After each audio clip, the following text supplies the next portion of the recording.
اعوذ باللہ من الشیطان الرجیم بسم اللہ الرحمن الرحیم۔ السلام علیکم۔ آج ہم آپ کو بتائیں گے کہ کافر پر عذاب قبر سے حیوانات بٹھرتے ہیں۔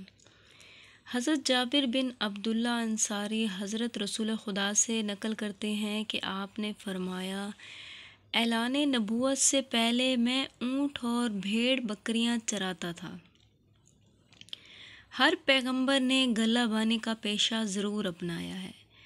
اس دوران میں نے کئی دفعہ مشاہدہ کیا کہ اونٹ اور بھیڑ بکریاں اپنی جگہ پر ہیں اور وہاں پر انہیں ڈرانے والی کوئی چیز نہیں ہے، لیکن اچانک وہ خوف کے مارے ادھر ادھر دوڑنا اور اچھلنا کودنا شروع کر دیتی ہیں۔ یہ دیکھ کر میں خود سے کہتا، یہ حیوانات اچانک ڈر کر کیوں اچھل کود کر رہے ہیں؟ اس کی کیا وجہ ہو سکتی ہے؟